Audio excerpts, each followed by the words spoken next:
ఎవడు అనుకున్నా వచ్చినాడు ఎలా ఉంటాడో తెలుసా? ప్రజలు గమనిస్తా ఉన్నారు. మీరా ప్రజల పక్షాన వైఎస్ఆర్ కాంగ్రెస్ పార్టీ జగన్మోహన్ రెడ్డి గారి నాయకత్వంలో పోరాటం చేస్తుంది. నేను నీకేం అపకారం చేశానురా, నా వెంటబడి ఇట్లా కొడుతున్నావు. మీరు ఇచ్చినటువంటి ఎన్నికల హామీలు నిలబెట్టుకునేంత వరకు కూడా మీ మీద ఒత్తిడి తీసుకొచ్చేటువంటి కార్యక్రమం చేస్తాం. నేను నమ్మను. ఇప్పటికే మీరు ఈ 10 నెలల్లో, ఈ 9 మాసాల్లో రాష్ట్ర ప్రజలకి ఏంటో చెప్తున్నా ఇందాకటి నుంచి మీరు ఇచ్చినటువంటి హామీల ద్వారా, అమ్మఒడి ద్వారా ఒక 10,000 కోట్ల రూపాయలు అప్పు అయిపోయారు. మొత్తం లాగేశారు కదా, ఏమీ లేదా. నిరుద్యోగ వృత్తి ద్వారా ఒక 6,000 కోట్ల రూపాయలు మీరు ఈ రాష్ట్రంలో నిరుద్యోగులకి చెల్లించాల్సినటువంటి అవసరం ఉంది. మాకు తెలియదు సార్, మీరు దేశముద్ర కాబట్టి చెప్పండి. మీరు అన్నదాత సుఖీభవ ద్వారా ఒక 10,000 కోట్ల రూపాయలు.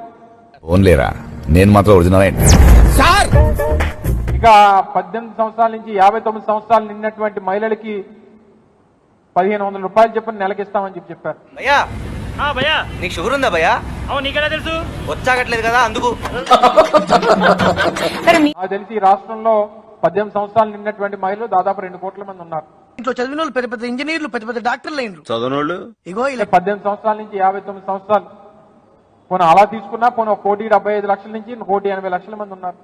అయ్యి బాబోయ్ నిజమే, నమ్మబుద్ధి కావట్లేదురా. వారికి మీరు ఇచ్చినటువంటి ఎన్నికల హామీ ద్వారా మీరు కేటాయించాల్సినటువంటి ఈ డబ్బు అర్థమైందా? క్వశ్చన్ అయితే ఆన్సర్ ఎలా ఉంటది? దాదాపు 27,000 నుంచి 28,000 కోట్ల రూపాయలు, 1 రూపాయి కేటాయించలేదు. ఒరే అన్న రూల్స్ పెడతారు, ఆయన ఫాలో అవ్వరు, కానీ మనం ఫాలో అవ్వాలి. ప్రజలకి అన్నం పెడితే అరిగిపోద్ది, ఎవరికైనా చేరిస్తే చిరిగిపోద్ది. ఇప్పుడు కరెక్ట్ గా మాట్లాడుతున్నారు సారు, ఇదయ్యా మీ అసలు రూపం. కానీ కర్ర కాల్చి వాత పెడితే జీవితాంతం గుర్తుండిపోద్ది అన్నటువంటి దానికి గొప్ప ఉదాహరణ. అరే దొంగలని మీరే భలే ఒప్పుకున్నారా? చెప్పినవన్నీ చేస్తే ఏముంటది, జనకు డబ్బు ఇస్తే ఖర్చు పెట్టించుకుంటారు.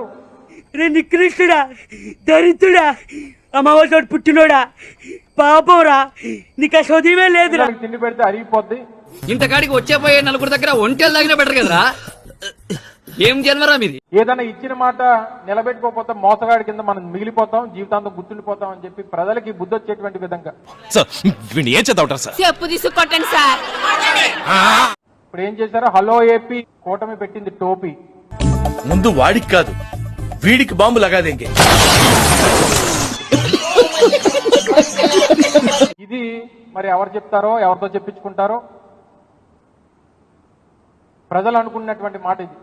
ఎవరు చెప్పారు? ఎవరో చెప్తాను నమ్ముతా నేను, వాళ్ళే చెప్పారు. వీడు తింగరమాలోకం. ఆ రోజు జగన్మోహన్ రెడ్డి గారిని ఇస్తున్నటువంటి పథకాలని అన్నింటినీ కూడా విమర్శించి మనం చేయని కూడా ఎంత స్ట్రాంగ్ గా చెప్పొచ్చని మిమ్మల్ని చూస్తేనే తెలుస్తుంది సార్. ఒక వర్గానికి మీరు ఇన్స్పిరేషన్. అంతకంటే ఎక్కువ ఇస్తామని చెప్పి, 3 ఇస్తామని చెప్పి మోసం చేసి చెప్పు చెప్పవే, నేను వింటాను కదా. ఓ చెప్పే. పోసాని కృష్ణమురళి అస్వస్థతకు గురయ్యారు. గుండె జబ్బుతో బాధపడుతున్న పోసానికి అన్నమయ్య జిల్లా సబ్ జైలు నుంచి పోసానిని రాజంపేట ప్రభుత్వ హాస్పిటల్ కి తరలించారు. గుండె పొట్టుని వెంటనే హాస్పిటల్లో అడ్మిట్ అవ్వమని కూడా మా అబ్బాయి చెప్పాడా? అవును సార్. కృష్ణమూర్తి గారిని మన నైట్ మేము అరెస్ట్ చేసి రాజంపేట సబ్ జైలుకు పంపించడం జరిగింది. సబ్ జైలు ఈ రోజు మార్నింగ్ అతను కొంత ఏదో అస్వస్థగా ఉంది, కొంచెం కడుపులో అట్లా పెయిన్ గా ఉంది అని చెప్తే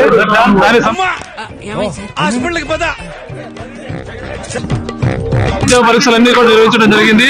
ఈ వైద్య పరీక్షల్లో అతనికి ఎటువంటి ఆరోగ్య సమస్యలు లేవని, రాజకీయ నాయకుడికి హాస్పిటల్లో ఉన్నంత ప్రశాంతత ఇంకెక్కడా ఉండదురా. అతను కేవలం ఒక నాటకం ఆడి ఈ విధంగా చేశాడని చెప్పేసి కూడా తెలిసింది.